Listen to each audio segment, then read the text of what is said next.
सबको जय मसीह की। मैं मसीही में आपका भाई लोकेश टावर आज लेकर आया हूँ परमेश्वर के वचनों को आपके बीच में, ताकि आप जान पाए कि परमेश्वर का वचन आज हमसे क्या बातें करता है। मैं इस वीडियो के माध्यम से उन हर एक व्यक्तियों तक परमेश्वर का संदेश पहुँचाना चाहता हूँ जो परमेश्वर को नहीं जानते। तो दोस्तों, अगर हम देखते हैं परमेश्वर के वचन में, तो आज हम अध्ययन करेंगे, आज परमेश्वर के वचनों को जानेंगे कि एक पापी व्यक्ति परमेश्वर के राज्य में कैसे प्रवेश कर सकता है। तो आइए हम बाइबल से देखते हैं कि मरकुस रचित सुसमाचार पहला अध्याय 14 से 15 पद में इस प्रकार से लिखा है कि यूहन्ना के पकड़वाए जाने के बाद यीशु ने गलील में आकर परमेश्वर के राज्य का सुसमाचार प्रचार किया और कहा, समय पूरा हुआ है और परमेश्वर का राज्य निकट आ गया है। मन फिराओ और सुसमाचार पर विश्वास करो। तो यहाँ पर परमेश्वर का वचन कहता है कि जब यूहन्ना पकड़वाया गया तो यीशु गलील में आकर लोगों के बीच में प्रचार करने लगा कि मन फिराओ, क्योंकि समय पूरा हुआ है और परमेश्वर का राज्य निकट आ गया है। तो हम देखते हैं कि यह मन फिराने की बात परमेश्वर किन लोगों को बोलता है। परमेश्वर उन लोगों को बोलता है यह वचन कि जो व्यक्ति परमेश्वर को नहीं जानते हैं, इस दुनिया ही पापी जीवन को जी रहे हैं। तो इसलिए परमेश्वर का वचन कहता है कि अगर तुम्हें परमेश्वर के राज्य में जाना है तो सबसे पहले तुम्हें मन फिराने की आवश्यकता है। तो इसलिए एक पापी व्यक्ति को स्वर्ग जाने के लिए, परमेश्वर के राज्य में जाने के लिए सबसे पहले उसे अपने पापों से मन फिराकर जीवते परमेश्वर की ओर मुड़ना होगा, तभी वह परमेश्वर के राज्य में प्रवेश कर सकता है। और दूसरी बात, अगर हम देखें परमेश्वर के वचन में, तो यहाँ पर आपको एक पापी व्यक्ति को, जो पापी है, उसे परमेश्वर का वचन इस रीति से बताता है कि यीशु मसीह को उद्धारकर्ता के रूप में अंगीकार करने से मतलब क्या है कि अगर आपका स्वर्ग जाना है तो आपको परमेश्वर के प्रिय पुत्र यीशु मसीह को उद्धारकर्ता के रूप में स्वीकार करना पड़ेगा। क्योंकि बाइबल में लिखा है, आप देखते हैं जब प्रेरितों काम 4 अध्याय उसके 12 पद में इस प्रकार लिखा है, किसी दूसरे के द्वारा उद्धार नहीं, क्योंकि स्वर्ग के नीचे मनुष्य में और दूसरा नाम नहीं दिया गया जिसके द्वारा हम उद्धार पा सकें। तो दोस्तों, यहाँ पर हम साफ रीति से देखते हैं पवित्र बाइबल में कि यीशु ही वह नाम है कि मनुष्य जो पापी हैं वह उद्धार को प्राप्त कर सकें। यीशु के अलावा कोई नाम नहीं दिया गया जिसके द्वारा मनुष्य अपने अधर्म से, अपने पापों से उद्धार को प्राप्त कर सके। यीशु मसीह को परमेश्वर ने इसलिए जगत में भेजा ताकि वह सारे जगत के पापों को उठाए और जो कोई इस पर विश्वास करे वह नाश ना हो परंतु अनंत काल का जीवन पाए। तो मेरे दोस्तों, यहाँ पर आप साफ रीति से परमेश्वर के वचनों में देखते हैं कि परमेश्वर का वचन हमें यहाँ पर सिखाता है कि एक व्यक्ति को स्वर्ग जाने के लिए, परमेश्वर के राज्य में जाने के लिए, यह मसीह यीशु को उद्धारकर्ता के रूप में स्वीकार करना है। क्योंकि बाइबल में और हम देखते हैं परमेश्वर के वचन में, तो परमेश्वर का वचन रोमियो 10 अध्याय उसके 9 पद में इस प्रकार से लिखा है कि यदि तू अपने मुंह से यीशु को प्रभु जानकर अंगीकार करे और अपने मन से विश्वास करे कि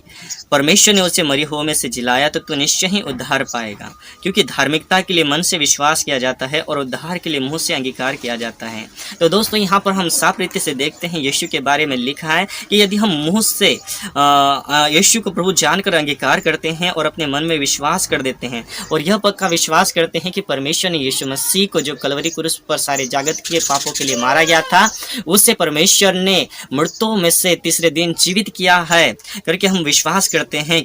तो यहाँ पर हमारे जीवन में एक बात और बताई गई है, क्योंकि धार्मिकता के लिए मन से विश्वास किया जाता है और उद्धार के लिए मुंह से अंगीकार किया जाता है। तो दोस्तों, यहाँ पर साफ रीति से देखते हैं कि उद्धार प्राप्त करने के लिए जैसे हम मन फिराते हैं, तो जो हमने पाप किया है पहला, उससे उद्धार प्राप्त करने के लिए एक बहुमूल्य उपाय परमेश्वर के लिए है कि जो कोई व्यक्ति अपने पापों का अंगीकार करके प्रभु यीशु मसीह को उद्धारकर्ता करके कबूल करता है और विश्वास करता है कि यह मेरा मुक्तिदाता है, तो बाइबल में साफ रीति से लिखा है कि वह उद्धार पाएगा। और बाइबल आगे में बताती है कि रोमियो 10:11 में लिखा है, क्योंकि पवित्र शास्त्र यह कहता है, जो कोई उस पर विश्वास करेगा वह लज्जित ना होगा। तो प्रिय दोस्तों, हम साफ रीति से जानते हैं कि जो कोई यीशु पर विश्वास करेगा वह निश्चय ही उद्धार पाएगा, वह कभी लज्जित नहीं होने पाएगा। बाइबल में साफ रीति से बताया गया है कि जो कोई यीशु मसीह पर विश्वास करता है, परमेश्वर उससे मुफ्त में धर्मी ठहराते हैं, क्योंकि सारे जगत के गुनाहों की सजा परमेश्वर ने पहले से अपने प्रिय पुत्र यीशु मसीह को दी है,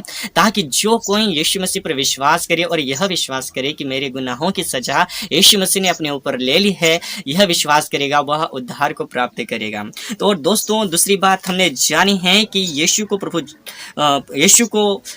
मसीह को उद्धारकर्ता के रूप में अंगीकार करने से हम क्या कर सकते हैं कि हम स्वर्ग राज्य में जा सकते हैं। और एक वचन हम और पढ़ेंगे इब्रानियों 9 अध्याय उसका 28 पद में ऐसे लिखा है, वैसे ही ये मसीह भी बहुतों के पापों को उठा लेने के लिए एक बार बलिदान हुआ, और जो लोग उसकी बाढ़ जोते हैं उनके उद्धार के लिए दूसरी बार बिना पाप उठाए दिखाई देगा। तो यहाँ पर भी हम साफ रीति से देखते हैं परमेश्वर के वचनों को कि यीशु ने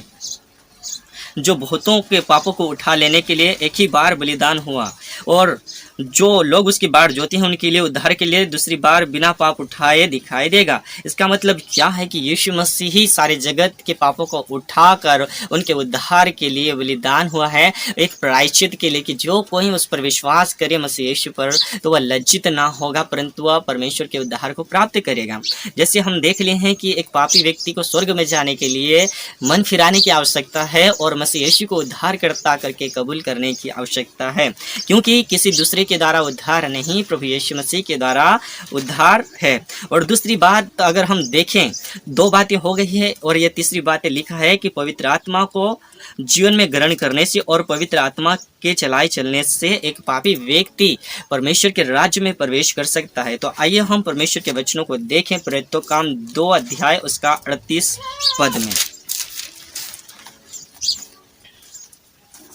तो यहाँ पर बहुत ही अच्छे से परमेश्वर का वचन में लिखा है, पतरस ने उनसे कहा, मन फिराओ और तुम में से हर एक अपने अपने पापों की क्षमा के लिए यीशु मसीह के नाम से बपतिस्मा ले, तो तुम पवित्र आत्मा का दान पाओगे। दोस्तों, यहाँ पर परमेश्वर का वचन साफ रीति से कहता है, जब पतरस यह प्रचार करने लगा यहूदियों को और दूसरे अन्य जाति के लोगों को इस रीति से बताने लगा कि तुम मन फिराओ और अपने में से हर एक अपने अपने पापों की क्षमा के लिए यीशु मसीह के नाम से बपतिस्मा ले, तो वह पवित्र आत्मा का दान पाएगा। तो यहाँ पर हम देखते हैं कि एक पापी व्यक्ति को मन फिराने की भी बात बोलती है और बपतिस्मा लेने का मतलब यह है कि संसारिक कामों से मर जाना, संसारिक जीवन, संसार के अभिलाषा, संसार के पापों को हम मिटा देना है और मसीह यीशु में धर्म के कामों के लिए जीवित हो जाना, यह बपतिस्मा का अर्थ है। तो हम यहाँ पर देखते हैं, यहाँ पर साफ रीति से बताया है कि यीशु मसीह के नाम से पापों की क्षमा के लिए हमें बपतिस्मा लेने की जरूरत है और पवित्र आत्मा का दान प्राप्त करने की जरूरत है। तो यहाँ पर हम देखते हैं कि एक पापी व्यक्ति को क्या करना है कि वह मन फिराए और यीशु मसीह के नाम से संसार के लिए मर जाए और प्रभु में पवित्रताई के लिए, एक अच्छे काम के लिए वह जीवित हो जाएं और क्या करें, पवित्र आत्मा का वरदान प्राप्त करें। अगर एक पापी व्यक्ति मन फिरा लेता है और यीशु को उद्धारकर्ता करके कबूल कर लेता है, और देखते हैं कि यहाँ पर पवित्र आत्मा को ग्रहण करने की बात बोलती है कि अगर हम पवित्र आत्मा को ग्रहण करते हैं तो हम क्या कर सकते हैं, परमेश्वर के राज्य में प्रवेश कर सकते हैं। क्योंकि बाइबल में साफ रीति से रोमियो 8 अध्याय 1 पद में इस प्रकार से लिखा है, रोमियो 8 1 पद, अब जो मसीह यीशु में हैं उन पर दंड की आज्ञा नहीं, क्योंकि वे शरीर के अनुसार नहीं परंतु आत्मा के अनुसार चलाए चलते हैं। क्योंकि जीवन की आत्मा की व्यवस्था ने मसीह यीशु में मुझे पाप की और मृत्यु की व्यवस्था से स्वतंत्र कर दिया है। क्योंकि वे जो काम शरीर के कारण दुर्बल होकर ना कर सकी, उसको परमेश्वर ने अर्थात अपने ही पुत्र को पापमय शरीर की समानता में और पाप बलि होने के लिए भेजकर शरीर में पाप पर दंड की आज्ञा दी है। तो दोस्तों, यहाँ पर हम साफ रीति से देखते हैं परमेश्वर के वचनों को। तो यहाँ पर लिखा है कि जो मसीह यीशु में हैं उन पर दंड की आज्ञा नहीं, क्योंकि वे शरीर के अनुसार नहीं परंतु आत्मा के अनुसार चलाए चलते हैं। तो हम यहाँ पर भी साफ रीति से देखते हैं कि एक पापी व्यक्ति को स्वर्ग में जाने के लिए आत्मा के अनुसार चलाए चलने की जरूरत है। आत्मा के चलाए चलने का मतलब यह है कि एक व्यक्ति प्रेम के साथ चले, प्रभु के साथ चले, प्रार्थना में चले, परमेश्वर के वचनों में चले। क्योंकि शरीर के काम तो प्रकट है, बाइबल बताती है, अर्थात व्यभिचार, लड़ाई, दंगा आदि अन्य काम शरीर के काम है और ऐसे काम करने वाले परमेश्वर के राज्य में नहीं जाएंगे। इसलिए हमें यहाँ पर देखते हैं कि एक पापी व्यक्ति को स्वर्ग में जाने के लिए, परमेश्वर के राज्य में जाने के लिए क्या करने की जरूरत है कि हर एक व्यक्ति जो पापी है वह क्या करे, आत्मा के अनुसार चलाए चले। और हम देखते हैं मेरे दोस्तों, और एक बात है जो चौथी बात आती है, उससे हम देखते हैं कि यीशु मसीह के दूसरे आगमन में यीशु मसीह के साथ जाने की तैयारी करने से और परमेश्वर के धीरज रूपी वचन को थामे रहने से एक पापी व्यक्ति कैसे स्वर्ग में जा सकता है, क्योंकि वह मन फिरा लिया है, यीशु मसीह में उद्धार को प्राप्त कर लिया है और पवित्र आत्मा के अनुसार चलाए चल रहा है। तो उसके लिए चाहे कि वह यीशु मसीह के दोबारा आगमन के लिए तैयार हो और यीशु मसीह के दोबारा आगमन के लिए वह तैयारी करे। तो हम यहाँ साफ रीति से देखते हैं, और एक वचन में हम देखते हैं प्रकाशित वाक्य 3 अध्याय 10-11 में,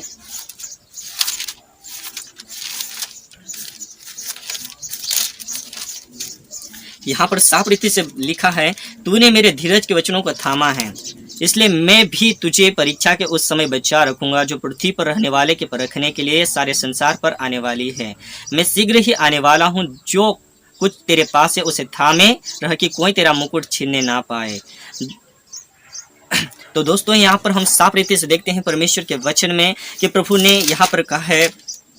कि तूने मेरे धीरज के वचनों को थामा है, इसलिए मैं भी तुझे परीक्षा के उस समय बचा रखूंगा जो पृथ्वी पर रहने वालों को रखने के लिए सारे संसार पर आने वाले हैं।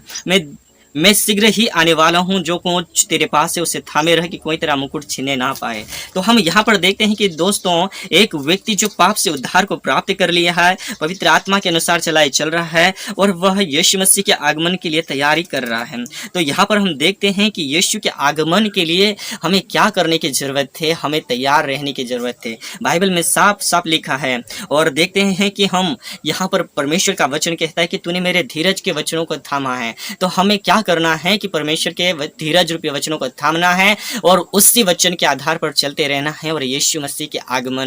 दूसरे आगमन के लिए हमें बाढ़ जोते रहना है।